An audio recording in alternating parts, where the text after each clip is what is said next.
Rolling है। चलो भाई स्टार्ट करते हैं आज का day 19 of improving myself and if you can join. रोज़ रोज़ बोल रहा हूँ एक ही बात। तो आज का स्टार्ट करते हैं, कैसे क्या रहेगा। पहले अपडेट दे देते हैं एज़ यूजुअल। रोज़ का डेली का काम जारी है और मज़ा आ रहा है, मज़े ले रहे हैं। डेली अपना सारा जो इनटेक है, फूड इनटेक, वो पूरा हो रहा है। डेली एक्सरसाइज पूरी हो रही है, डेली रनिंग पूरी हो रही है। आज रनिंग बहुत नॉर्मल थी, कुछ ज़्यादा पेन नहीं हुआ लेग्स में या कुछ ज़्यादा थकान महसूस नहीं हो रही है। वर्कआउट भी आज अच्छा था, वर्कआउट वाज प्रीटी फाइन। तो वो एक प्लस पॉइंट है कंसिस्टेंसी का कि कुछ दिन बाद आपको उसके रिजल्ट्स दिखने लगते हैं and it's going pretty good. तो अब एक नया फेज़ चालू हो गया है।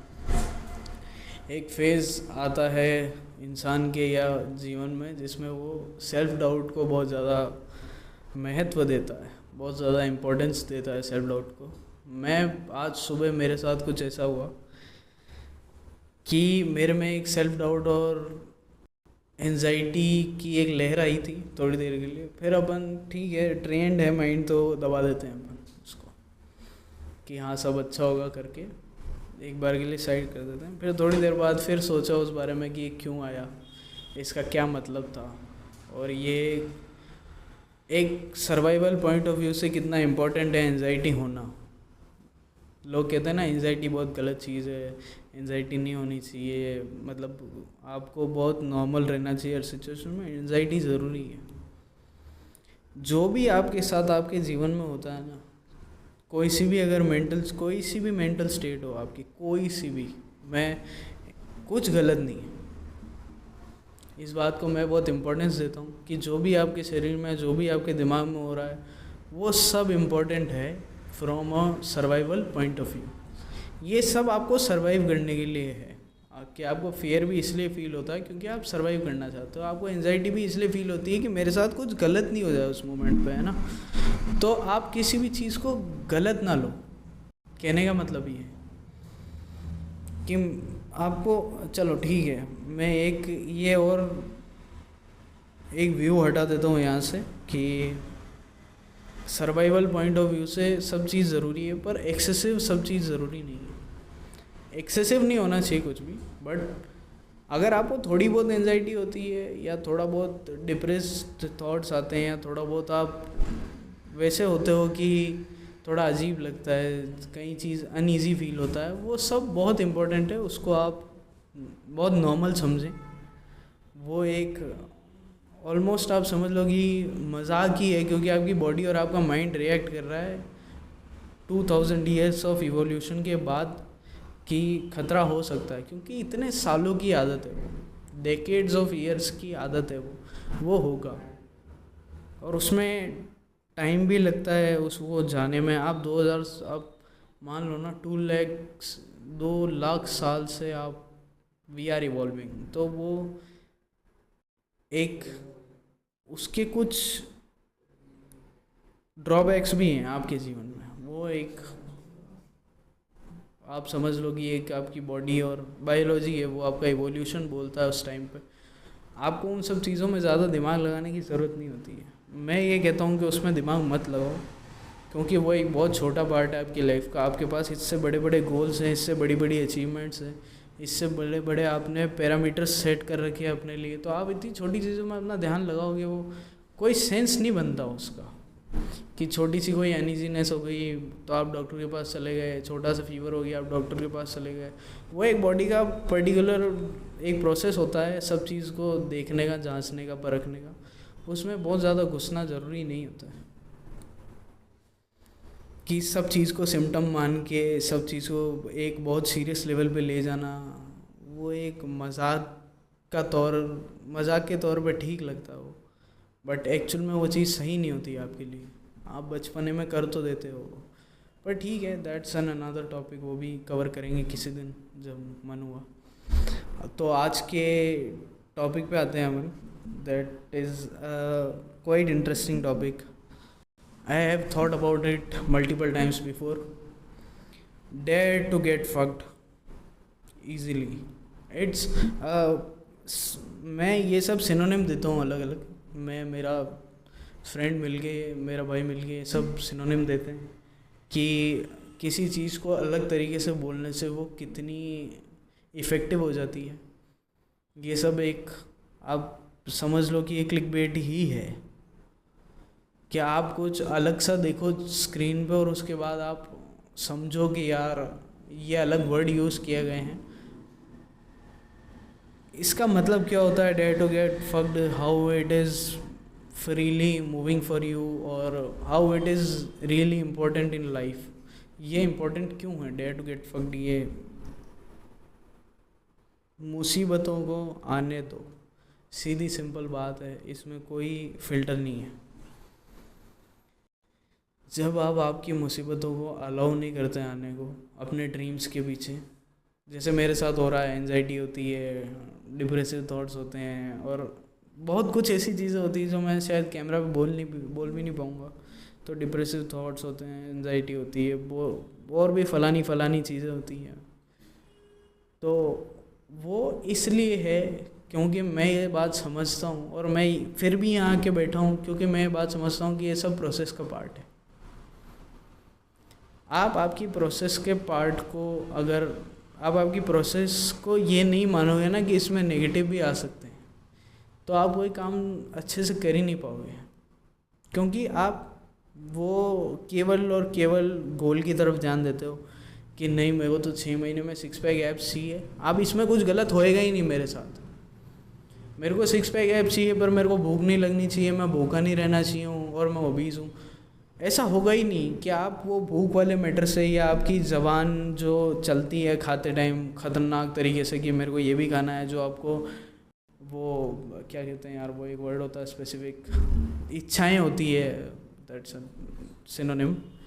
इच्छाएं आपको होती है कि हाँ, डिज़ायर्स होती हैं आपको कि मैं ये भी खा लूँ आज, मैं वो भी खा लूँ, मैं पिज़्ज़ा भी खा लूँ, मैं बर्गर भी खा लूँ. वो डिज़ायर्स को मारना पड़ेगा और वो डिज़ायर मारने में बहुत अनईजीनेस लगती है आपको, कि वो एक बहुत आपके फेवर में नहीं होती वो चीज़, वो सिचुएशन आपके फेवर में नहीं होती. तो आपको वो डिज़ायर मारनी पड़ती है एक टाइम के बाद कि यार बस अब नहीं खाना है ये सब, क्योंकि ये सब मेरे जीवन के लिए अच्छा नहीं है. अभी मेरे को एब्स चाहिए तो मेरे को एब्स चाहिए. और अगर आपने ये बात नहीं सोच रखी कि यार मैं भूखा भी रहूँगा, मैं परेशान भी रहूँगा, मेरे मूड स्विंग्स भी होंगे, मैं पागल भी होऊंगा थोड़े टाइम के लिए, पर वो सब पार करके मैं मेरे गोल को अचीव कर लूँगा. अगर आप ये सोच के नहीं रखते तो आप आपके गोल को कभी भी अचीव नहीं कर सकते. Done and dusted, period. अगर आप ये नहीं कर पाओगे तो आप आपके गोल को अचीव नहीं कर सकते. अगर कर भी लोगे तो बहुत गिर पड़ के करोगे, बहुत गलतियाँ करोगे, उसके बाद होगा वो. गलतियाँ भी पार्ट है, बट सोची समझी गलतियाँ एक अलग चीज़ होती है. तो डेयर टू गेट फक्ड का मतलब ही यही है कि आप जितना परेशान हो, आप जितने पागल हो, आपको पता है कि मैं कहीं जा रहा हूँ, उसका कोई कॉन्सिक्वेंस है, पर आप स्टिल उसको एक बार हटा के अपने आगे के एक माइंड के थ्रिल के लिए काम करते हो. वो ज़रूरी होता है. कभी कभी होता है ना कि यार ईगो पे आ गई बात, अब नहीं करनी बस. क्यों? तेरा ही नुकसान है भाई, पैसे मिल रहे थे, डील नहीं करनी, ईगो पे आ गई. ईगो पे आ गई भाई, अब नहीं करनी डील, अब मर जाए अगला आदमी भले ही. अब मेरे सामने हाथ पैर जोड़ ले पर मैं नहीं करने का वो डील, क्योंकि ईगो पे आ गई है. क्योंकि आपका माइंड कहता है कि यार सब सहन होगा पर डिसरिस्पेक्ट सहन नहीं होगी. भले मेरी कल को मेरी फाइनेंशियल हालत ख़राब हो जाए, बट डिसरिस्पेक्ट सहन नहीं करूँगा जीवन में कभी. वो एक डेयर टू गेट फक्ड का एक एग्जाम्पल है. वो एक मैंने बुक पढ़ी थी कुछ समय पहले, मेरे को हो गया टाइम, बट मेरे को कुछ याद है उसका. एक बुक है the courage to be disliked, 2 Japanese author की बुक है. वो ऑथर्स का नाम मेरे को याद नहीं, मेरे को बहुत सारी चीज़ें याद नहीं रहती. मूल बात याद कर लेता हूँ बस, बहुत ज़्यादा चीज़ें याद नहीं रखता हूँ, कोशिश भी नहीं करता याद करने की. करेज टू बी डिसलाइक्ड का एक बहुत अच्छा स्टोरी पैटर्न है जिसमें आप ऑथर होता है और एक डिवोटी होता है, दोनों मिलके बात करते हैं. 5 नाइट्स 5 रात वो सिर्फ बात करते हैं अपने प्रॉब्लम्स के बारे में. और एट दी एंड यही निकलता है कि आपके अंदर करेज है या नहीं है कोई भी चीज़ जीवन में फेस करने का। कि मैं करेज टू बी डिसलाइक का मतलब ही यही है कि आपके अंदर इतना करेज है क्या कि आप अपनी बात किसी टेबल पर रख पाओ जहाँ 20 लोग बैठे हैं, 20 लोग बहुत अथॉरिटेटिव है, और वहाँ आप ऐसी बात रखो जो आपको लग रहा है कि सही है पर सोसाइटी के हिसाब से वो गलत होगी। लोग आपको डिसलाइक करेंगे उस बात पे, पर आपका मन है तो आप रखोगे। आपके अंदर उतना करेज है तो आप रखोगे, वो रखना ही पड़ेगा। वो इम्पोर्टेंट है एक तरीके से कि आप कितना उस करेज वाली फीलिंग को बढ़ा सकते हो, कितना आप अपने माइंड में वो बचपने को हटा के और एक बार के लिए आप ये कह सकते हो कि नहीं, I want to do this, I will do this, no matter what are the consequences, I don't care. मैंने कह दिया ना, स्टूडियो बिल्ड कर दिया है, रोज़ काम करूँगा 6 महीने तक, and then I will decide if I have to continue और नॉट।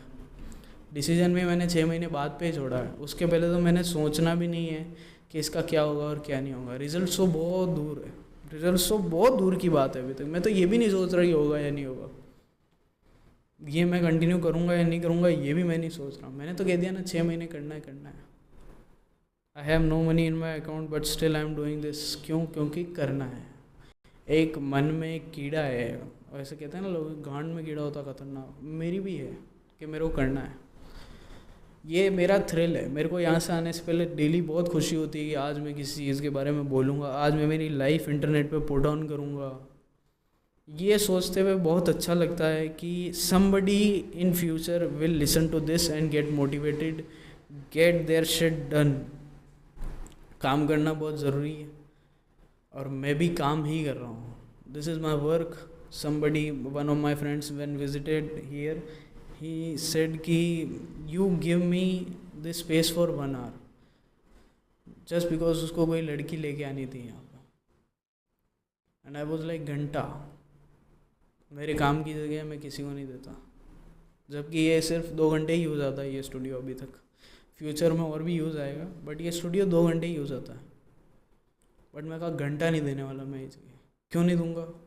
क्योंकि ये मेरी कर्म भूमि है, यहाँ कोई गंदा काम नहीं होगा, यहाँ कोई ऐसा काम नहीं होगा जो मेरे मोरल चलाऊ नहीं करते, चाहे कुछ हो जाए भले मेरा।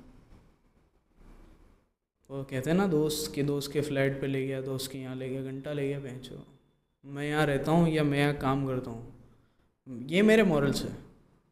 एंड इस बेसिस पे दोस्ती टूट जाए घंटा फर्क नहीं पड़ता है।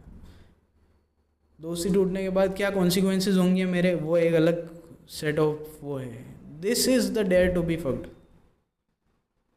कि कल को वो बंदा मेरे काम आ सकता है बट मैंने मना कर दिया, मतलब मना कर दिया। दोबारा वो डिस्कशन दोबारा यहाँ नहीं होगा, और बहुत सीरियसली मना किया है।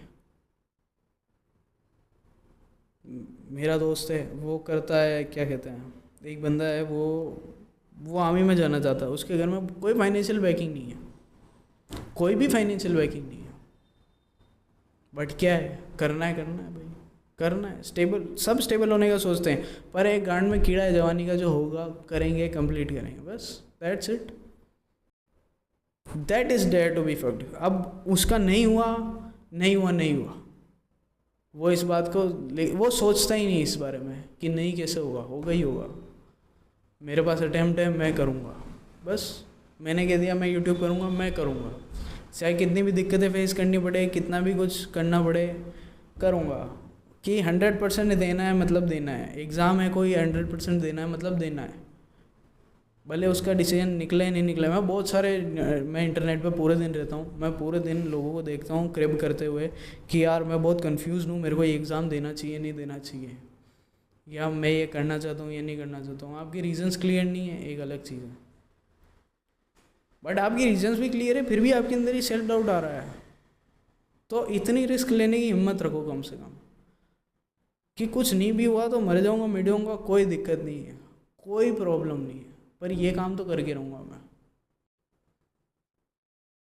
बस उस तरफ मूव करने की कोशिश करो जहाँ आपका मन है। मैंने यही देखा है कि बेमन से किया गया काम, या तो आप एक अच्छी पोजीशन पे आके रुक जाओगे, या फिर आप पहले ही छोड़ दोगे उसको। पर बेमन से किया हुआ काम बहुत कम चलता है। मेरे केस में चल गया, वो बात अलग है, वो एक अलग टॉपिक है। तो बेमन से किया हुआ काम चलेगा नहीं चलेगा आपको कोई आइडिया नहीं, बट आपको इतनी, आपकी गांड में इतना गूदा होना चाहिए कि आप बस कि कर तो रहा हूँ मैं कम से कम। तुम साले तो अपने सपने भी पूरे नहीं कर रहे, तुम माँ बाप के ऊपर बोझ भी बने पड़े हो, तो वो एक अलग, वो बहुत ख़राब चीज़ है। तो इसके साथ मैं ख़त्म करना चाहूँगा कि चलो ठीक है, अपने मन का काम करो और उस काम में इतनी डेडिकेशन देने की हिम्मत करो कि मैं 6 महीने 8 महीने 1 साल 2 साल मैं सब छोड़ सकता हूँ सिर्फ ये काम करने के लिए। 2 साल बाद क्या होगा वो नियति बताएगी, वो समय बताएगा, बट आप 2 साल वो काम करने की हिम्मत रखो।